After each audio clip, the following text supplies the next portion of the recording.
तो आज हम चल रहे हैं हरियाणा के एक गांव में और वहां की कुछ ऐसी अनसुनी अलौकिक कहानियों की दुनिया में गोता लगा रहे हैं जो सीधे वहां के लोगों के तजुर्बों से निकली हैं। ये कोई सुनी सुनाई बातें नहीं हैं, बल्कि वो यादें हैं जिन्हें लोगों ने खुद जिया है। आमतौर पर जब हम भूत प्रेत की कहानियों के बारे में सोचते हैं तो दिमाग में क्या आता है? घना अंधेरा, रात का सन्नाटा, है ना? लेकिन ये पहली कहानी इस सोच को बिल्कुल पलट कर रख देती है।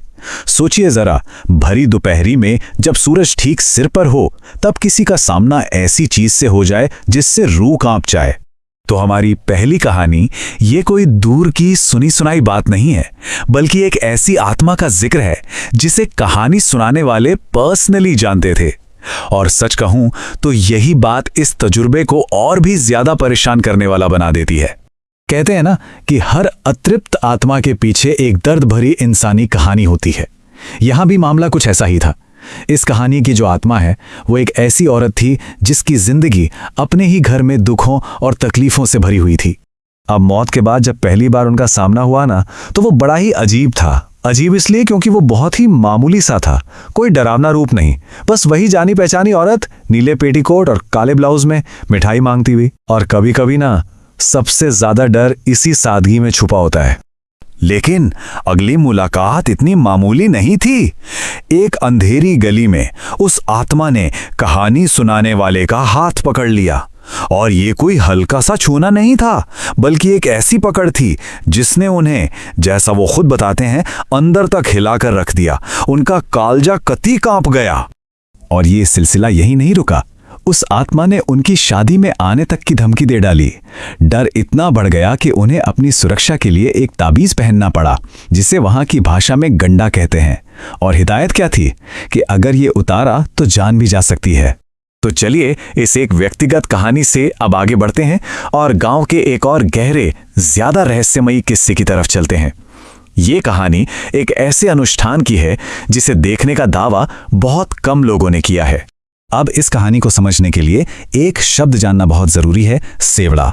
सेवड़ा, यूं समझिए कि यह वो इंसान होता है जिसके पास मरे हुए बच्चों की आत्माओं को बुलाने और उन्हें कंट्रोल करने की शक्ति मानी जाती है। एक ऐसी शक्ति जिसके बारे में सुनकर ही सहरण होती है। तो जरा सोचिए, आधी रात का वक्त, चारों तरफ सन्नाटा, एक सुनसान खेत और हल्की हल्की चांदनी।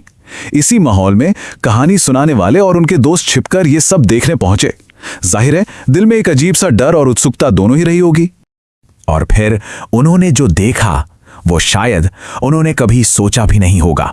1-2 नहीं, 10-20 नहीं, बल्कि अंदाजन 100 से 150 बच्चों की आत्माएं वहां जमा थीं।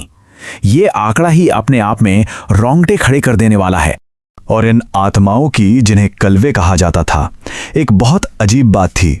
वो चल फिर सकती थी, हुक्म मान सकती थी, लेकिन पूरी तरह खामोश थीं, बोल नहीं सकती थीं।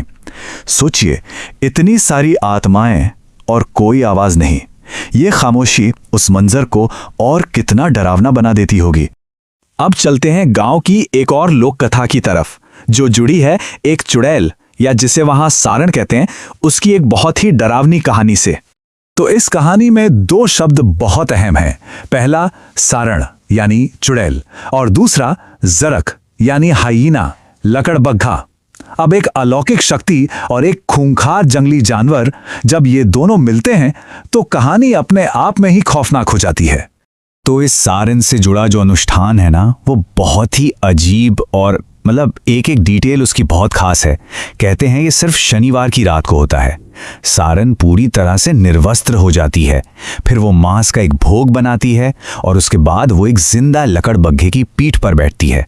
और जब वो जर्क उस भोग को खा लेता है, बस तभी सारण अपनी उस डरावनी सवारी पर निकलती है। और इस रस्म की सबसे खतरनाक बात, इसे देखने की सजा मौत है।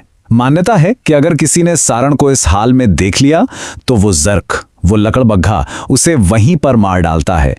इस राज को देखने वाला जिंदा नहीं बचता। अब देखिए, ये सारी कहानियां सिर्फ हवा में नहीं हैं, ये गांव की जमीन से, वहां की जगहों से जुड़ी हुई हैं। कुछ जगह तो बाकायदा प्रेतवादित मानी जाती हैं, जहां ये लोक कथाएं हकीकत का रूप ले लेती हैं। यहाँ दो जगहों की मिसाल देखिए और दोनों में डर का अंदाज कितना अलग है। एक तरफ है बरगद का पेड़, जहाँ एक आत्मा सामने आकर गुड़ मांगती है, मतलब एक तरह की डील है, गुड़ दो नहीं तो मारे जाओगे। और दूसरी तरफ है वो पुरानी हवेली, जहाँ कोई अनदेखी ताकत है जो बिना कुछ कहे, बिना कोई चेतावनी दिए सीधा हमला करती है और इंसान को 10-15 फीट हवा में उछाल देती है। एक जगह खतरा शर्तों के साथ है, दूसरी जगह बस कच्ची बेहिसाब ताकत का प्रदर्शन। तो इतनी सारी कहानियां सुनने के बाद एक सवाल तो मन में उठता ही है कि यह सब सिर्फ लोक कथाएं हैं या इनमें कोई सच्चाई भी है। और शायद इससे भी जरूरी सवाल यह है कि आखिर ऐसे विश्वासों में इतनी ताकत होती कहां से है। आखिर ये कहानियां किसी भी समाज में होती क्यों हैं? क्या ये सिर्फ डराने के लिए हैं या इनका कोई और ज्यादा गहरा मकसद होता है? शायद इन कहानियों का कोई एक काम नहीं है, ये एक साथ कई काम करती हैं। ये हमारी सांस्कृतिक यादों को जिंदा रखती हैं। ये उन चीज़ों को समझाने की कोशिश करती हैं जिनका हमारे पास कोई जवाब नहीं होता। ये एक तरह की चेतावनी भी है कि भाई फलां जगह मत जाओ, खतरा है। और हाँ, ये समाज के जो डर होते हैं ना, जो चिंताएं होती हैं, उनको एक शक्ल, एक कहानी दे देती हैं। लेकिन इन सब विश्लेषणों और थ्योरीज से परे कहानी सुनाने वाले के लिए ये कोई थ्योरी नहीं है, उनके शब्द बिल्कुल सीधे हैं। मैं सच बता रहा हूँ, ये मेरे साथ हुआ है। उनके लिए ये एक हकीकत है, एक ऐसा सच जिसे उन्होंने खुद जिया है। और बस यहीं पर हम एक आखिरी बहुत दिलचस्प सवाल के साथ रुक जाते हैं। आखिर वो कौन सी बारीक सी लकीर है जहां एक कहानी खत्म हो जाती है और एक पक्का यकीन शुरू हो जाता है? इसका जवाब शायद हर किसी के लिए अलग अलग है।